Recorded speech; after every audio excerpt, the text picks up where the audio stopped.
Selamat siang, pagi, dan malam teman-teman yang menonton.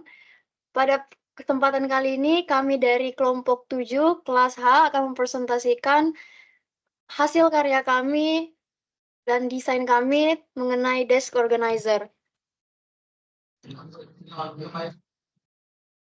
Kerangka besar presentasi yang akan kami bahas pada hari ini yaitu mengenai rumusan masalah, kebutuhan penting desain, konsep alternatif tidak terpilih, konsep akhir, desain rinci, dan juga ringkasan. Rumusan masalah. Seperti yang kita ketahui pada gambar di samping, seringkali ruangan pada meja kantor sering berantakan dan tidak tersusun rapi. Oleh karena itu, inovasi apa yang dapat dilakukan untuk mengatasi meja kantor yang berantakan sehingga membuat pekerja kesusahan untuk mendapatkan barang yang diperlukan. Pada brainstorm yang telah kami kumpulkan, kami memutuskan untuk membuat tempat penyimpanan alat-alat tulis kantor. Tempat penyimpanan ini memiliki kapasitas penampungan yang cukup besar untuk menampung alat tulis kantor, sehingga memungkinkan untuk membuat meja kantor terlihat lebih rapi juga bersih. Juga karena bentuknya yang minimalis, dapat diletakkan di atas meja dan tidak membutuhkan banyak tempat di meja.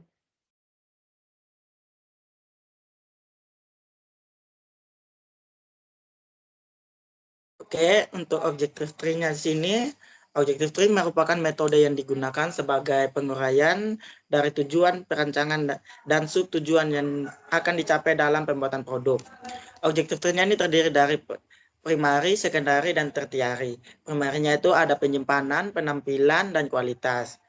Dari penampilan itu ada memiliki secondary-nya itu memiliki kemudahan dalam menyimpan dan kerapian. Kalau tertiary-nya itu efisien dan alat tulis kantor. Kalau dari penampilannya itu sekendarnya itu ada desain, kalau tertiarnya itu minimalis. Kalau dari kualitas, sekendarnya itu material dan kekuatan. Kalau dari tertiari kuat dan ketahanan. Nah, kalau black box-nya itu black box berfungsi untuk menyimpan semua fungsi yang dapat diperlukan untuk mengkonversi input ke dalam sebuah output. Inputnya di sini terdiri dari energi manusia, material, dan bahan pembantu. Kalau untuk operasionalnya dia, operasional menyimpan alat tulis kantor. Kalau outputnya dia, desk organizer yang dapat menyimpan barang kantor yang berantakan seperti pulpen, gunting, spidol, penghapus, dan barang yang lainnya.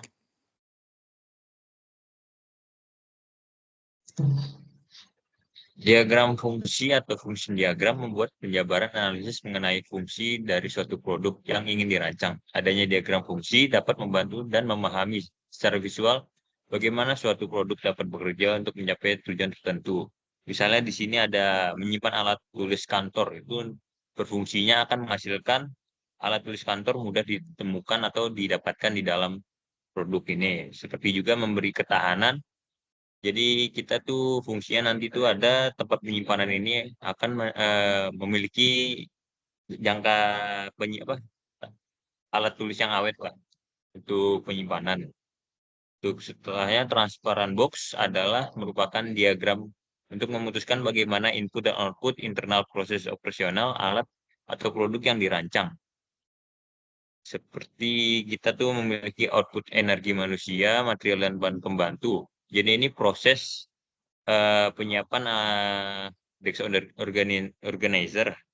Seperti kita tuh menyiapkan alat tulis yang dibantu dengan energi manusia, meletakkan alat tulisnya, juga menyimpan alat tulis, merapikan alat tulis, dan mengambil alat tulis dari alat penyimpanan. Dan itu menghasilkan output desk organizer yang menyimpan barang kantor yang berantakan seperti pulpen, gunting, spidol, dan menghapus, dan barang lainnya.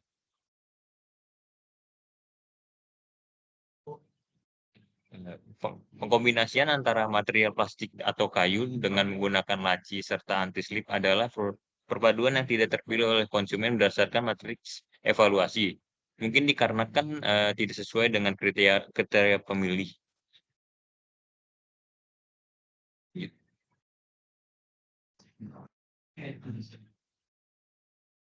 Nah, konsep akhir ini kita mendapatkan pengkombinasian antara material akrilik dengan tidak menggunakan laci serta tidak memakai anti-slip. adalah perpaduan yang dipilih oleh konsumen berdasarkan matriks evaluasi. Terpilihnya hasil desain akhir ini dikarenakan mendapatkan nilai utilitas tertinggi sebesar 300. Jadi dan Desk memiliki spesifikasi. Ini tempat penyimpanan alat tulis kantor, tempat menyimpan dokumen, dan juga terdapat 6 slot untuk pemisahan bagian-bagian lainnya itu kayak menaruh pensil, menaruh pulpen, penghapus, dan lain-lainnya. Juga ruang penyimpanannya luas, bentuknya minimalis, ringan, dan dapat menyimpan dokumen, menyimpan alat tulis kantor dengan rapi.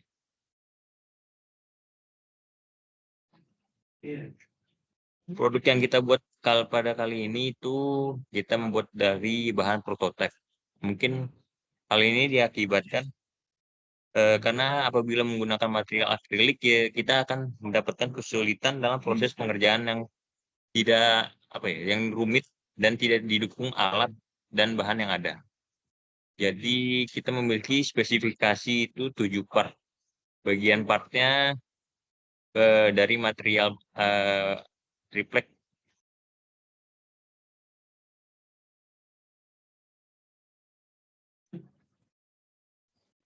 Oke, di sini untuk langkah kerjanya itu, yang pertama kita membuat sketsa di material triplek sesuai dengan ukuran part yang sudah ditentukan dengan bantuan pulpen dan penggaris. Terus yang gambar keduanya itu memotong material sesuai dengan desain sketsa yang telah dibuat pada material menggunakan gergaji besi. Yang ketiganya itu setelah semua part telah dipotong sesuai dengan ukurannya, masing-masing haluskan sisi setiap part menggunakan amplas. Terus yang keempat itu semua part yang telah dibuat menjadi satu kesatuan menggunakan lem kayu untuk merekat satu part dengan part yang lain sehingga terbentuk desk organizer. Yang kelima itu setelah gabungan setiap part telah direkatkan dengan lem sehingga membentuk produk desk organizer. Diamkan hingga lem produk mengering, produk kemudian siap dipakai. Oke, setelah ini ada video pembuatan produk.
Produk desk organizer ini dapat menyimpan dokumen maksimal ukuran A4.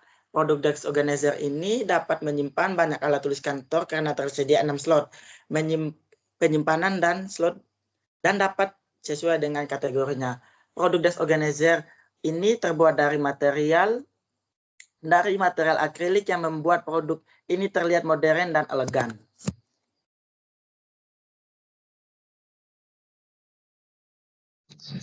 Sasaran performansinya itu ini beratnya itu kurang dari 1 kg, biaya penjualannya itu kurang dari 130, ukurannya itu 32 kali 36 kali 32, umur pakainya itu lebih dari 4 tahun, jumlah slotnya itu 3 sampai 7 slot. Terus dari hasil eksperimen kita di SolidWorks menggunakan bahan akrilik, beratnya itu 834,14 gram, minimalis, umur pakai yang panjang, tempat penyimpanan yang banyak, yaitu 6 slot, material yang kokoh, nilai estetika produk yang tinggi.